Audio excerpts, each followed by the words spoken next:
Right, so now you know the basics of how to download Game Guardian, how to use Game Guardian in Wolf Online, how to open it up, all the rest of it without your root.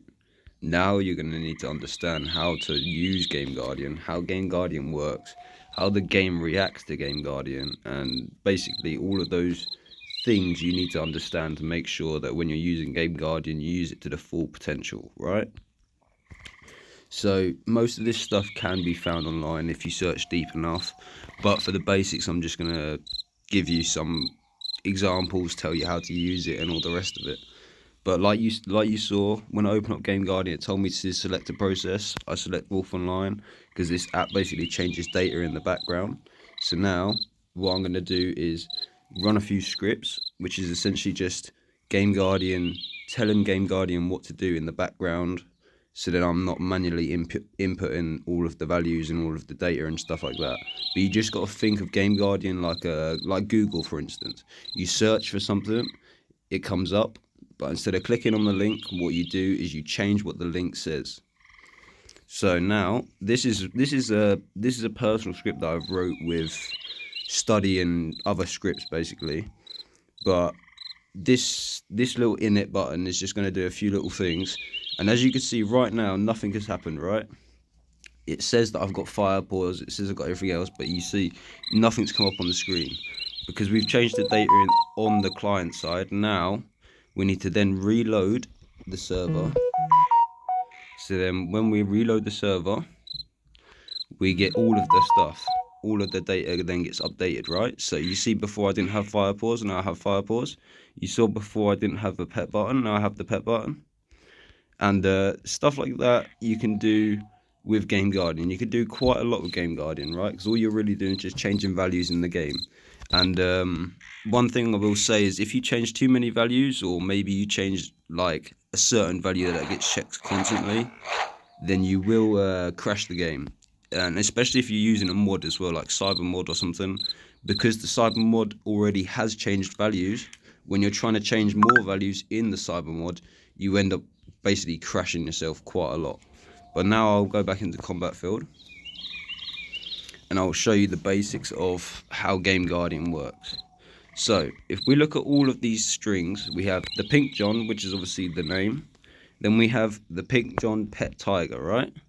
So now if I press this, restart, this spawn menu is not corresponding in the script, right? So at the moment, if I press this and we look at the tiger, it says my pet tiger. Now if I change that and I respawn it in, it says little fuck, right? How have I done this?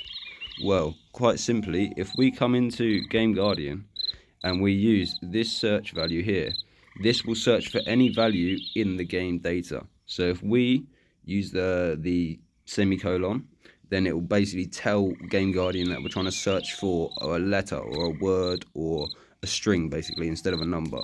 So now what I'm going to do is add my string that I put there. Let me make sure I get it right, because it is case sensitive, right? So see how there's values here. Now if I come here and I say I put ER at the end, there's no values, right? Because this doesn't say ER. Even though it contains the same string, it doesn't have the end part of the ER, so it won't show you any values, right? But now if I come back in here and I change this and I search back for what my pet is called, and I press this button here, which edits all the values, and we make sure we keep the semicolon to define the string, and then we change it to whatever we want to call it. So let's call it little prick. Let's change that. And now if I come back in here and change it, look, the name has now been changed. Why? Because I changed the value. And then when I get rid of the tiger, because the old tiger contained the data of little fuck, and I spawn the new tiger, then with the new tiger it spawns in with new data, right? Same thing can be done with quite a few things in this game, right?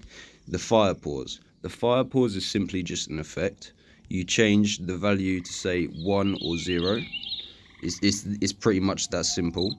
The same thing with grades. However, with grades in Game Guardian, because you're not able to do too many things, Like, you're not able to specify color codes with Game Guardian because of the way that it runs. When we type in the grade and we try and change the grade, it will only change it to certain things. However, if you use other apps and you have root enabled and you Google online how to do custom grades and stuff like that, you will find something online for that. But you do need full root access, or you do need to have access to CheatDroid on your phone. But for now, I will just put a load of scripts in the description, and I suggest you study those scripts, because there's no point in me telling you exactly how to use Game Guardian, because then when you comes to doing functions that you want to do, you will be lost. You're better off studying said scripts, making sure you understand what each script does, and then obviously once you understand those scripts, then start making your own personal stuff. Then you can start, enjoying the modding side of Wolf Online.